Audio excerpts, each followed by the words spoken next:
नमस्कार विद्यार्थी मित्रांनो, आज आपण इयत्ता 8वी मधील सराव संच 1.2 पाहणार आहोत। तर सराव संच 1.2 मधला पहिला प्रश्न आहे, खालील संख्यामालेमधील लहान मोठेपणा ठरवा। त्यासाठी सर्वप्रथम आपण एक संख्यामाला काढून घेऊया। मला समजण्यासाठी मी ही संख्यामाला काढली। पहिलं गणित आहे -7 - 2। तर तुम्ही बघू शकता ह्या ऋण संख्या आहेत। तर हे उदाहरण सोडवण्यासाठी पहिला नियम लागू होतो की धन संख्यांची म्हणजे तुला असणाऱ्या धन संख्या जसजशा वाढत जातील तसतशी त्यांची किंमत ही वाढत। 2 मोठे आहे, 2 पेक्षा 3 ही मोठी संख्या झाली आहे। तर याच्या उलट ऋण संख्या म्हणजे संख्यामालेतील डाव्या बाजूला असणाऱ्या ऋण संख्या जसजशा वाढत जातील तसतशी त्यांची किंमत कमी होत जाते। जसे की -1, -2, -3। तर काय आहे तर -2 ही -1 पेक्षा लहान असून -3 ही -2 पेक्षा लहान आहे। उदाहरण पाहूया। पहिलंच उदाहरण आहे -7 आणि -2। जर आपण याची तुलना करायची म्हटलं तर -2 आणि -7 आपल्या संख्यामालेत -7 लिहिलेलं नाही। जर तुम्ही ही संख्यामाला वाढवली तर तुमचं -7 येईल। तुम्हाला समजण्यासाठी मी काढून दाखवते।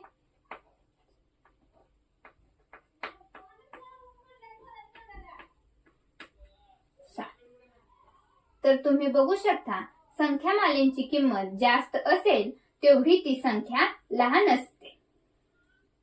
म्हणजे की याच्या तुलनेत जर लिहायचं असेल तर -7 - 2। तर -7 पेक्षा -2 हे मोठे आहे। दुसरं उदाहरण आहे 0 - 9/5।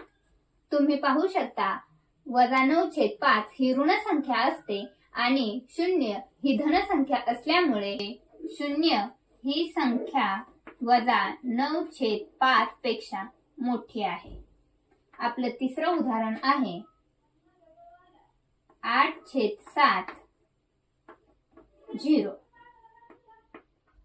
तर आपण पाहिलेल्या नियमानुसार धनसंख्यांची किंमत जसजशी वाढत जाते तसतशी त्या संख्या मोठ्या होत जातात। म्हणजे 0 पेक्षा 8/7 ही संख्या मोठी असल्यामुळे 8/7 ही संख्या 0 पेक्षा मोठी आहे।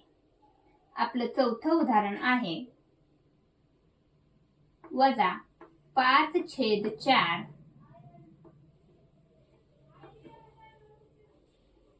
1/4। -5/4 ही ऋण संख्या आहे आणि 1/4 ही धन संख्या आहे। धन संख्या ऋण संख्येच्या तुलनेत कायम मोठी असते। त्याच्यामुळे -5/4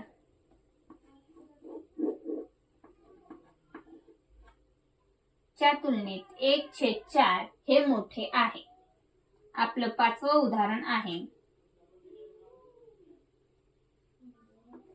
40/29 141/29। तर या दोन्ही धन संख्या आहेत, परंतु 40 पेक्षा 141 हे मोठे असल्यामुळे 40/29 ही संख्या 1/41 पेक्षा लहान आहे।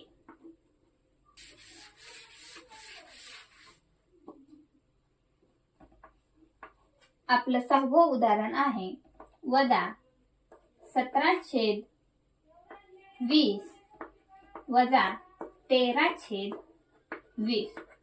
तर आपण पाहिलं आहे संख्यामालेमध्ये जर ऋण संख्या असतील त्या जेवढ्या मोठ्या असतील तेवढीच त्यांची किंमत कमी असते। याच्यामध्ये 13 पेक्षा 17 ही संख्या मोठी जरी असली तरी त्याची किंमत 13 पेक्षा कमी आहे। म्हणजे -17/20 ही संख्या 13/20 च्या तुलनेत मोठी आहे। आपलं 7वं उदाहरण आहे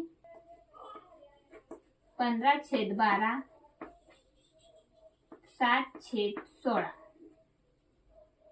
तर तुम्ही शकता या उदाहरणामध्ये याचा छेद सारखा नाही. एक तर तुम्ही याचा छेद सारखा करून घ्या, नाहीतर एक दुसरी पद्धत आहे ती म्हणजे तिरकस गुणाकार.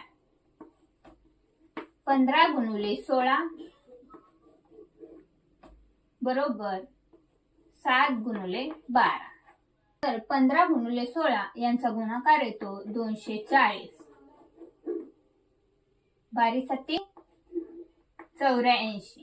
30 आणि 84 मध्ये 240 हे मोठे आहे, तर हेच चिन्ह आपण या संख्येच्या मध्येही द्यायचं आहे. म्हणजे आपलं उत्तर येईल 15/12 हे मोठे आहे 7/16 पेक्षा. 8वं उदाहरण आहे वजा 25/8 वजा 9/4. सारखा नाही, तुम्ही छेद सारखा करून घ्या, नाहीतर आपल्या मगाच्या पद्धतीनुसार तिरकस गुणाकार करून घ्या. वजा 25 गुणिले 4 वजा 9 गुणिले 8. 25 गुणिले 4 वजा 100 वजा 8×9 72. तर उत्तर आला आहे वजा 100 आणि वजा 72. आपण बघितलं आहे की ऋण संख्यांमध्ये जेवढी संख्या मोठी असेल तेवढीच त्याची किंमत कमी असते. म्हणजे वजा 100च्या तुलनेत वजा 72 हे मोठे आहे. तर आपण या संख्येच्या मध्ये हेच चिन्ह द्यायचं आहे. म्हणजे आपलं उत्तर येईल वजा 25/8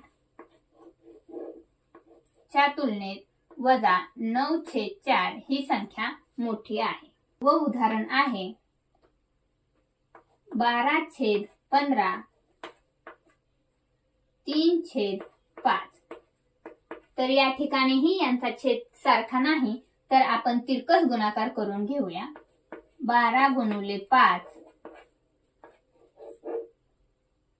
3 गुणिले 15. 12 पंचे 60 15 त्रिक 75. 60 आणि 75 मध्ये 75 हे मोठे आहे. म्हणजेच 12/15 च्या तुलनेत 3/5 ही संख्या मोठी आहे. 6वं उदाहरण आहे वजा 7/11 वजा 3/4. याचाही छेद सारखा नाही, तर आपण याचाही छेद एकतर सारखा करूया, नाहीतर आपण तिरकस गुणाकार करून घेऊया. तर तिरकस गुणाकार येतो वजा 7 गुणिले 4 वजा 3 गुणिले 11 वजा 7 गुणिले 4 वजा 28. तर याचा गुणाकार येतो वजा वजा 28 हे वजा 33 पेक्षा मोठे आहे. हेच चिन्ह आपण या संख्येच्या मध्ये द्यायचं आहे. म्हणजे आपलं उत्तर येईल वजा 7/11 हे मोठे आहे वजा 3/4 पेक्षा.